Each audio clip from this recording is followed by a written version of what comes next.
Bonjour à tous, aujourd'hui on va parler d'un nouveau défaut de fabrication sur le Dacia Duster pour changer un peu du groupe Stellantis.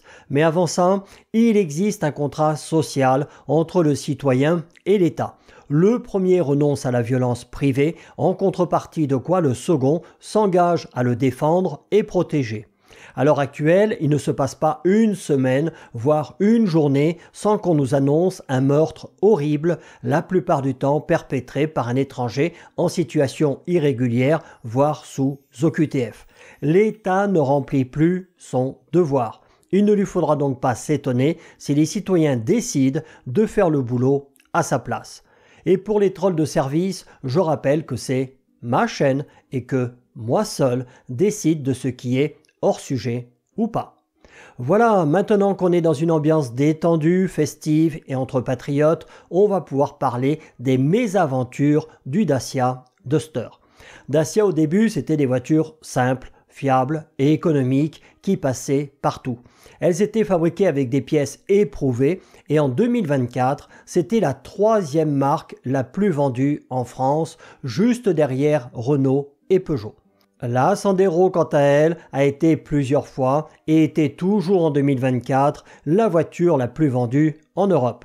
Puis, comme c'est souvent le cas avec les constructeurs, ils ont chopé la cabeza et ont voulu monter en gamme. Ils ont donc rendu leur voiture plus sophistiquée et leur ont intégré certaines pièces récentes et peu éprouvées issues du catalogue Renault. La vidéo d'aujourd'hui m'a été suggérée par le site de nos amis belges gokar.be du 14 février 2025, écrit par David Leclerc.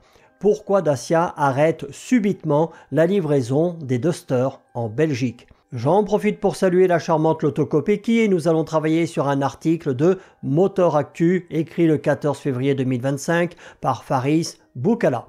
Dacia suspend la livraison du nouveau Duster en raison d'un défaut de fabrication.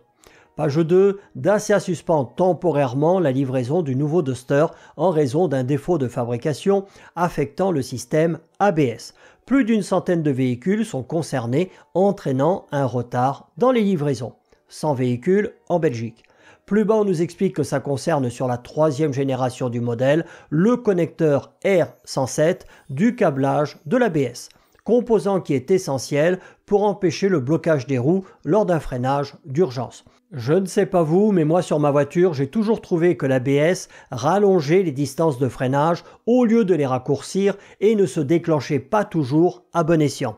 Souvent c'est utile, je ne suis pas en train de dire le contraire, mais régulièrement j'ai l'impression que je pourrais freiner plus court sans, et le pire, comme le mien n'est pas débrayable, c'est dans la boue ou sur la neige. Je ne peux pas former le petit bourrelet à l'avant du pneu qui aide à freiner plus court. Bien que Dacia affirme que ce défaut ne présente pas de risque pour la sécurité, la livraison des véhicules concernés a été suspendue par mesure de précaution. Donc, si vous avez un Duster en commande, prenez votre mal en patience. Le problème touche les véhicules produits avant le 10 juillet 2024. Dacia a lancé une campagne de rappel pour procéder aux vérifications nécessaires et garantir que les modèles livrés correspondent aux normes de qualité attendues. Une anomalie liée au fournisseur. Alors j'adore ce genre d'expression, c'est pas moi, c'est l'autre. Sauf que tu es censé vérifier que les pièces livrées par tes sous-traitants répondent bien aux critères de qualité que tu leur as fixés. Donc, Karl Scheuborek, porte-parole de Dacia en Belgique, a déclaré « Nous nous efforçons de livrer des voitures parfaites, fournir des véhicules susceptibles de nécessiter un retour en atelier ne correspond pas à notre philosophie. » C'était pas la devise de Rolls-Royce, ça? Bref, passons. Selon l'importateur belge, la Bisaloteux, ce problème concerne un grand nombre de voitures. Plusieurs centaines, rien qu'en Belgique, rapporte le média 7 sur 7. Page 3, la dernière, une situation suivie de près. En France, 2680 propriétaires ont déjà été contactés par courrier pour effectuer un passage en concession ou dans l'un des ateliers du réseau Renault Dacia.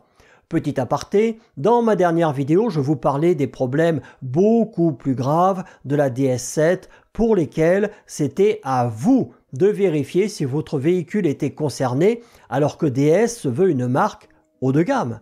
Chez Dacia, qui est une marque populaire, ils font, eux, l'effort de contacter le client. Cette campagne initiée le 24 octobre dernier vise à corriger le défaut avant qu'il ne puisse impacter les performances des véhicules. Dacia assure suivre la situation de près et informera ses clients dès que les livraisons pourront reprendre.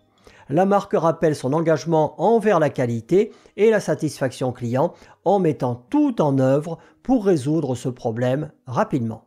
Voilà, que dire de plus? Ils ont fait une erreur qui n'est pas dramatique non plus, ils la reconnaissent, communiquent intelligemment, avec sobriété, en toute humilité et font tout pour résoudre le problème au plus vite dans l'intérêt du client. Pour moi, au niveau de la gestion de crise, c'est parfait ou presque, à condition que ça ne se renouvelle pas trop souvent. Il ne leur reste plus qu'à améliorer la sécurité de leur voiture qui, mis à part la Sandero, obtiennent toutes des résultats minables à l'Euro NCAP, ce qui est inadmissible, surtout dans un monde où les Chinois, qui progressent à vitesse grand V, obtiennent les 5 étoiles pour presque tous leurs modèles, y compris les premiers prix. Salut à tous.